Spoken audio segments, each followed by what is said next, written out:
17 দাগের প্রশ্নে poster writing আসে। শেষ মুহূর্তে পোস্টার রাইটিং কোনগুলো পড়বে সেগুলো একটু মনে করিয়ে দিচ্ছি তোমাদেরকে, এগুলো আগেও দিয়েছি। 16 তারিখ তোমাদের যে পরীক্ষা, বৃহস্পতিবার, সেই পরীক্ষার জন্য তোমাদেরকে তিনটি মানে টোটাল 4টি পোস্টার আমি পড়তে বলবো, সেগুলো তোমরা পড়বে। প্রথমত হচ্ছে আমি পেজ নম্বর 70 মানে 87 থেকে তোমাদেরকে আমি এটা দেখাই দিচ্ছি 87-এ কি কি রয়েছে। 87 থেকে তোমরা দাগিয়ে নিতে পারো। এটা হচ্ছে প্রথমত দুইটা টেকনিক পড়বা।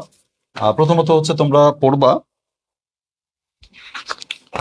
Short technique. তোমার হচ্ছে প্রথমত সামাজিক সমস্যা বিষয়ক।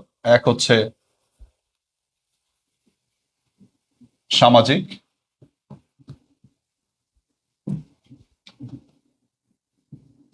সমস্যা বিষয়কটা পড়বা।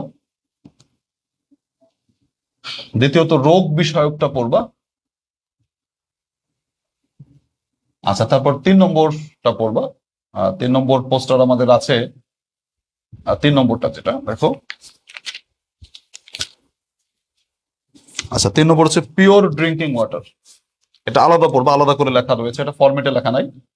পিওর ড্রিঙ্কিং ওয়াটার, বিশুদ্ধ পানি পান করার গুরুত্ব সম্পর্কে। এটা ভালো করে লিখবা। দেখো, পোস্টার লেখার বিভিন্ন উপায় আছে। তুমি অল্প লেখার জন্য ফরম্যাট মানে অল্প লেখারও সিস্টেম আছে, বেশি নম্বর পাওয়ারও সিস্টেম আছে। তো এগুলো বেশি যারা পেতে চাও নম্বর, তারা বেশি পাওয়ার জন্য আমার বইয়ের পেজ নম্বর থেকে পড়ে নেবা। আর দেখো 3 নম্বর আছে পিওর ড্রিঙ্কিং ওয়াটার, আর 7 নম্বর আছে রোড সেফটি।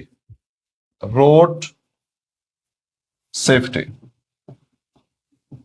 অথবা মানে মানে সড়ক নিরাপত্তা, অর্থাৎ রাস্তায় যে প্রাণ চলে যায় দুর্ঘটনায়, সেটা যাতে রোধ করা যায়। এটা কিন্তু ব্যাড সাইড বিষয়ক কথা না, এটা হচ্ছে জনসচেতনতা তৈরি করার জন্য, মানে রাস্তায় কি কি করতে হবে এই বিষয়গুলোকে জানানো। যে road accident is a great problem, এই টাইপের কথা না। কথা হচ্ছে তোমার বলতে হবে যে রোড সেফটি করার জন্য আমাদের কি কি করতে হবে, কি কি রুলস আমাদেরকে ফলো করতে হবে, এই বিষয়গুলোকে ফুটাই তোলা। এটা হচ্ছে রোড সেফটি বা সড়ক নিরাপত্তা। তো তোমাদের কাছে যদি বলো স্যার আমাকে এই 4টার ভিতর থেকে 3টা বলেন তো কোনটা বেশি গুরুত্বপূর্ণ, তাহলে বলবো রোগ বিষয়কটা বেশি গুরুত্বপূর্ণ, সামাজিক সমস্যা বিষয়কটা বেশি গুরুত্বপূর্ণ, আর হচ্ছে রোড সেফটি এটা বেশি গুরুত্বপূর্ণ। এই 3টি রিপোর্ট তোমাদেরকে বেশি গুরুত্বপূর্ণ। আমি বই থেকে তোমাদেরকে বলে দিচ্ছি, তোমরা দাগিয়ে নাও এবং তোমাদেরকে বুঝিয়ে দিচ্ছি। আচ্ছা, এরপর আসো তোমাদেরকে যদি বলি তোমার অ্যাডভার্টাইজমেন্ট।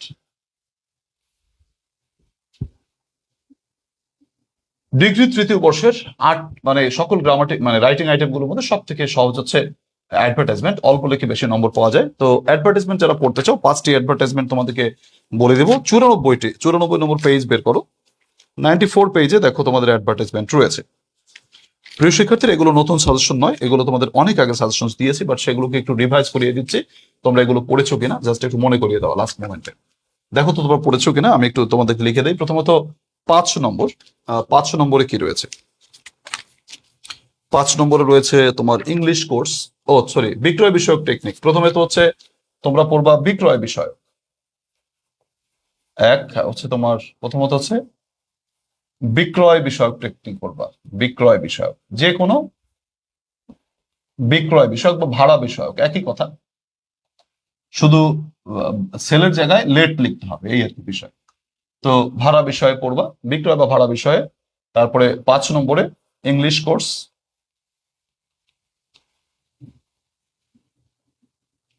তারপরে 6 নম্বরে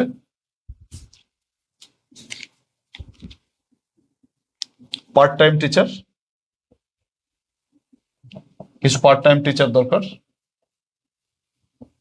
আচ্ছা, 9 নম্বরে তোমার হচ্ছে একজন অ্যান অ্যাসিস্ট্যান্ট নিডেড, মানে নিয়োগ বিষয়ক এক কথায় অ্যাসিস্ট্যান্ট নিডেড, একজন অ্যাসিস্ট্যান্ট প্রয়োজন। তারপরে 10 নম্বরে তোমার a new product, a new product. তোমরা যদি বলো স্যার আমাদেরকে এখান থেকে 3টা দাগিয়ে দেন যে 3টে বেশি গুরুত্বপূর্ণ, তাহলে বলবো বিক্রয় বিষয়ক, তারপর হচ্ছে তোমার ইংলিশ কোর্স, আর হচ্ছে অ্যান অ্যাসিস্ট্যান্ট নিডেড মানে নিয়োগ বিষয়, এই 3টা পড়বা।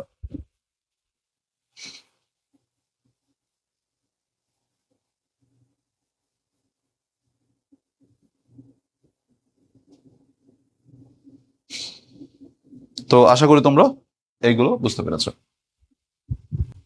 এরপর স্লোগান বলি না, স্লোগান জাস্ট একটা টেকনিক বলে, এই যেগুলো দেখবে সেগুলোর ভিতরে সবকিছু আছে, তোমাদের সেগুলো সবই বলেছি। সুপ্রিয় শিক্ষার্থীরা, তোমরা আজকের ভিডিওতে যে আলোচনা করলাম বা আজকের ক্লাসে যে আলোচনা করলাম, আশা করি তোমরা বুঝতে পেরেছো। সুপ্রিয় শিক্ষার্থীরা, তোমাদের পরীক্ষার তারিখ পরিবর্তন করা হয়েছে। তোমরা জানো যে আমাদের পরীক্ষা 16 তারিখে যেটা ছিল সেটা চেঞ্জ করে 25 তারিখে পরীক্ষা তারিখ দেওয়া হয়েছে, নতুন তারিখ দেওয়া হয়েছে। যদিও বিষয়টা অনেকটা চ্যালেঞ্জিং, মানে হচ্ছে দেখা যায় অন্যান্য সাবজেক্টের পরীক্ষার মধ্যে ইংরেজি পরীক্ষা, এটা একটা উৎকণ্ঠা বা একটা প্রেশারের তৈরি করতে পারে অনেকের কাছে, বা যারা যেভাবে প্রস্তুতি নিয়েছে তাদের হয়তো বিষয়টা ইনফ্লুয়েন্সড হয়ে যেতে পারে। তো এরই ভিড়ে আমি একটা কথা বলবো, যারা একটু অতিরিক্ত সময় পেয়েছো, তো যারা মনে হয়েছিল যে আমার যে অনলি পাশে স্পেশাল ব্যাচে রয়েছে সেখানে ক্লাস করার ইচ্ছা ছিল বাট সময়ের জন্য পারোনি, তাদেরকে বলবো তোমরা যেহেতু একটু এক্সট্রা সময় পেয়েছো, তোমরা সেই অনলি পাশে স্পেশাল ব্যাচের ক্লাসগুলো করলে তুমি নিশ্চিত পাস করে যাবে। তো তুমি যদি সেই ব্যাচের ক্লাসগুলো নিতে চাও নিতে পারো।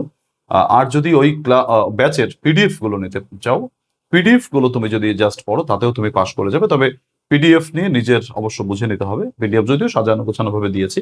ব্যাচের পিডিএফ গুলো নিতে পারো, শুধু পিডিএফ গুলো কিছু শর্ত সাপেক্ষে এবং অল্প কিছু টাকা পে করে তোমাকে নিতে হবে। আর ব্যাচে যদি ভর্তি হও তুমি, সেখানে ব্যাচের ক্লাস প্লাস এই পিডিএফ তো একসাথে পাচ্ছই। ব্যাচের ক্লাসগুলো অলরেডি 15টি ক্লাস হয়ে গেছে, তো 15টি ক্লাস তোমার রেকর্ডেড রয়েছে। তুমি সেগুলো যদি সময় নিয়ে দেখে নাও তাহলে তোমার পাসগুলো কিন্তু নিশ্চিত হয়ে যাবে, যেহেতু 15টি লাইভ ক্লাসের মাধ্যমে এখানে পাসটা নিশ্চিত করছি। আর পরীক্ষা যতদিন না পর্যন্ত হচ্ছে, মানে ততদিন পর্যন্ত ক্লাস চলমান রয়েছে, সেইগুলো ক্লাস আরো ধরো পাচ্ছ তুমি। লাইভ ক্লাস চলবে পরীক্ষার আগের দিন পর্যন্ত, এখনো চলছে। তো যারা হচ্ছে অনলি পাশে স্পেশাল ব্যাচে ভর্তি এখনো হতে চাও, অথবা শুধু পিডিএফটি নিয়ে পড়তে চাও, তোমরা দ্রুততর সময় আমার সাথে যোগাযোগ করতে পারো। আমার অ্যাডমিনের সাথে মূলত যোগাযোগ করতে পারো 01843852361 এই নম্বরটা সেভ করে রাখো, 01843852361। এই নম্বরে হোয়াটসঅ্যাপ এসএমএস করে বিস্তারিত তথ্য জানতে পারো, অথবা কিভাবে কি করা যায় তুমি তার কাছ থেকে কিভাবে পিডিএফ নেওয়া যায়, কিভাবে তোমার ব্যাচের ক্লাসগুলো করা যায়, যারা ব্যাচের ক্লাসগুলো করতে চাও, তো তোমরা যোগাযোগ করতে পারো। যে কটা দিন সময় পেয়েছো এই কটা দিন সময় যদি ইউটিলাইজ করো, তাহলে যারা পাস নিয়ে সন্দিহান ছিল তাদের হয়তো সমস্যাগুলো কেটে যাবে।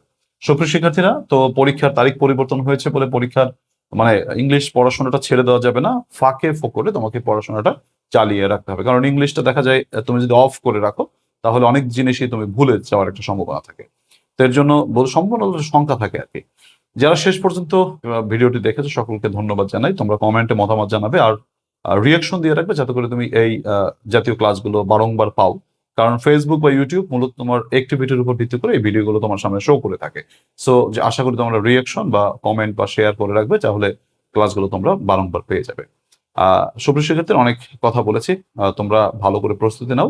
সকল সাবজেক্টের ভিড়ে তোমরা ইংলিশটাকে একটু চালু রাখো, অন্তত 24 ঘন্টার মধ্যে দিনের ভাগে 1 ঘন্টা বা রাতের ভাগে 1 ঘন্টা 2 ঘন্টা করে প্রতিদিন ইংলিশটাকে চালু রাখো, তাহলে আশা করি ভালো হবে। আর যেদিন যে সাবজেক্টের পরীক্ষা, ধরো আজকে যে পরীক্ষাটা রয়েছে দর্শন, ধরো সে পরীক্ষার আগে তুমি কি করলা, যে ওই দিন শুধু যে সাবজেক্টের যেদিন পরীক্ষা ওই সাবজেক্ট নিয়ে তুমি ব্যস্ত থাকলা, বাট অন্যান্য যেদিন পরীক্ষা তোমার নেই সেদিন ইংলিশটাকে চালু রাখো। এই যে কটা দিন এক্সট্রা সময় পেলে এর মধ্যে ইংলিশটাকে চালু রাখো, না হলে কিন্তু দেখা যায় অনেক জিনিস তুমি ভুলে যেতে পারো। প্রিয় শিক্ষার্থীরা, আর কথা বাড়াবো না, সবার প্রতি শুভকামনা, সবার জন্য শুভকামনা রেখে আজকের ক্লাস থেকে বিদায় নিচ্ছি।